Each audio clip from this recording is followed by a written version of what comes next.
Hello students, आज हम बात करेंगे उत्तराखंड की प्रमुख नदियों के बारे में।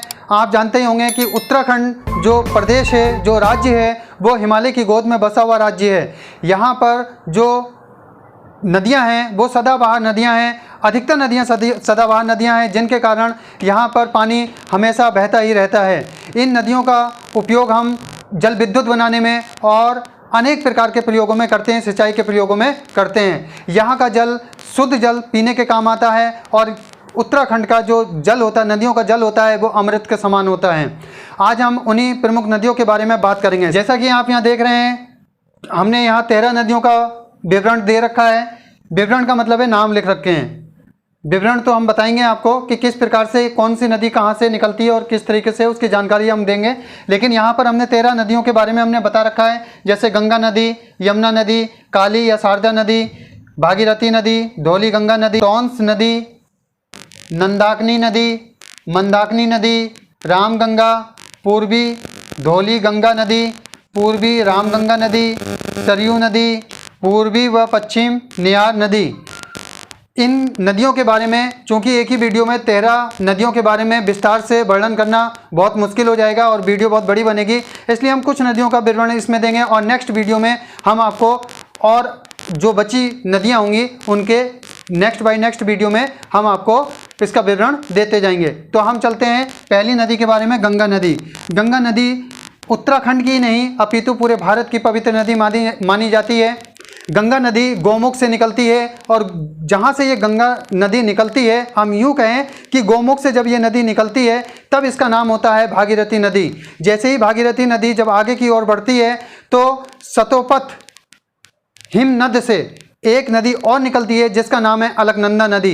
अलकनंदा नदी और भागीरथी नदी आगे चलकर देवप्रयाग नामक स्थान पर ये दोनों नदियां आपस में मिल जाती हैं। जब ये दोनों नदियां आपस में मिलती हैं तो यहाँ पर इसका नाम हो जाता है गंगा नदी और यहीं से ये नीचे उतरती हैं और ये हरिद्वार की ओर बहने लगती हैं, यानी समतल मैदान में, मैदानी भाग में इसका प्रवेश हो जाता है। तो यहाँ पर इसका नाम गंगा नदी हो जाता है। गंगा नदी आगे बढ़ती है उत्तर प्रदेश में, जहाँ पर एक प्रयाग नाम का स्थान है, इसका दूसरा नाम इलाहाबाद भी है। इलाहाबाद में तीनों नदियाँ का एक संगम है, गंगा, यमुना, सरस्वती। यहाँ पर इनका संगम होता है। ये बंगाल होते हुए, उत्तर प्रदेश, बंगाल, बिहार होते हुए गंगा सागर में जाकर मिल जाती है। ये सबसे बड़ी नदी मानी जाती है पूरे भारत की। दूसरी नदी है हमारे पास यमुना नदी। ये यमुना नदी उत्तरकाशी के यमुनोत्री से निकलती है और यमुनोत्री से निकलने के बाद ये दून घाटी में बहते हुए आगरा, दिल्ली से होते हुए ये सीधे जो है प्रयाग में जाकर गंगा नदी में मिल जाती है।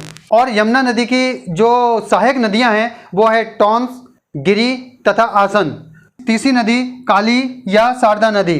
काली नदी, शारदा नदी ये दोनों एक ही नदी हैं। जहाँ से इसका उद्भव हुआ है उसे वहाँ पर इसका नाम जो है काली नदी है। इस नदी का उद्भव पिथौरागढ़ के उत्तर पूरब से ये निकलती है, वहाँ पर इसका नाम, जहाँ से इसका उद्भव हुआ है, इसका नाम रखा गया है काली नदी। जैसे ही हम आगे की ओर बढ़ते हैं तो इसकी जो सहायक नदियाँ हैं वो है गौरी गंगा, सरयू, पूर्वी रामगंगा, ये इसकी सहायक नदियां हैं। ये नदी पंचवेश्वर में जाकर जो सहायक नदियां जब इसमें मिल जाती हैं तो यहाँ पर इसका नाम बदलकर शारदा नदी रख दिया जाता है। शारदा नदी आगे जाकर बहराम घाट के पास घाघरा नदी में जाकर मिल जाती है।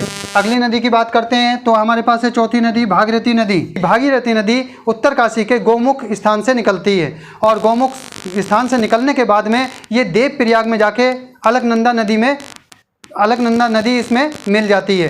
क्योंकि भागीरथी नदी बड़ी है इसलिए हम ये कहेंगे कि अलकनंदा नदी उसमें जाकर मिल जाती है। और सबसे पवित्र नदी जो है अपने देश में गंगा नदी है, इसलिए हम ये कहेंगे कि जो भी सहायक नदियाँ हैं वो इसमें गिरती हैं, ना कि गंगा नदी उनमें जाकर मिलती है। पाँचवीं नदी हमारे पास धौली गंगा नदी। नीति घाटी से मलारी तपोवन होते हुए विष्णु प्रयाग में अलकनंदा में मिल जाती है। हमने धौली गंगा तक आपको पढ़ाया है। धौली गंगा के बाद में जो नदियां शेष बची हैं हम नेक्स्ट वीडियो में इनकी जानकारी देंगे आपको। यदि स्टूडेंट्स आपको हमारा चैनल पसंद आता है तो चैनल को सब्सक्राइब करें, वीडियो को लाइक करें और अपने दोस्तों में शेयर करना ना भूलें। कमेंट कर बताएं कि आपको हमारी वीडियो कैसी लगती है। जय हिंद, जय भारत।